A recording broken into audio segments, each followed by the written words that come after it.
দুর্নীতি সন্ত্রাস নিয়নে ব্যক্তির রাজনৈতিক পরিচয় নয়।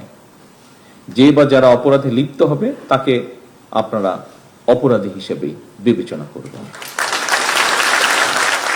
যে কোনো দেশেই সাধারণত জনগণ পুলিশ প্রশাসনকে সরকারের মিরর বা আয়না হিসাবে কিন্তু চিন্তা করে।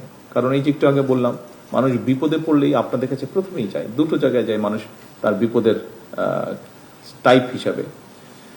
মেডিকেল সমস্যা হলে অবশ্যই ডাক্তারদের কাছে যায়, বাট আর যে কোনো বিপদের সময় পড়লে কিন্তু আপনাদের কাছে যায়, এবং আপনাদের যে রেসপন্সটা থাকে সেটার উপরেই কিন্তু অ্যাকচুয়ালি মানুষ প্রথমেই ধরে নেয় যে আচ্ছা সরকারটা কেমন।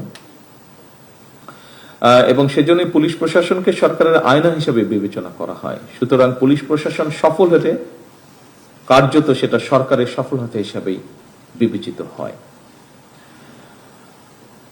অফিসারবৃন্দ, একটি শক্তিশালী, জবাবদিহিমূলক, আইনসম্মত এবং জনবান্ধব রাষ্ট্র ব্যবস্থা গড়ে তোলার ক্ষেত্রে আপনাদের ভূমিকা অনস্বীকারযোগ্য।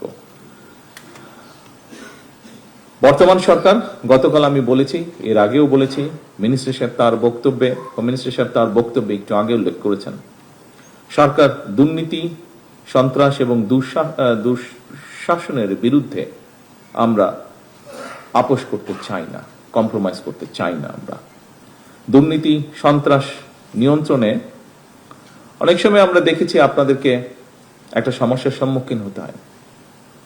পলিটিক্যাল পরিচয় বা পলিটিক্যাল আইডেন্টি, ইনফ্লুয়েন্সিয়াল আইডেন্টি, এরকম বিষয় আপনাদেরকে ফেস করতে হয়। আমি পরিষ্কারভাবে আপনাদের সামনে আজকের এই অনুষ্ঠানে বলতে চাই যে দুর্নীতি সন্ত্রাস নিয়নে ব্যক্তির রাজনৈতিক পরিচয় নয়। যে বা যারা অপরাধে লিপ্ত হবে তাকে আপনারা অপরাধী হিসেবেই বিবেচনা করবেন।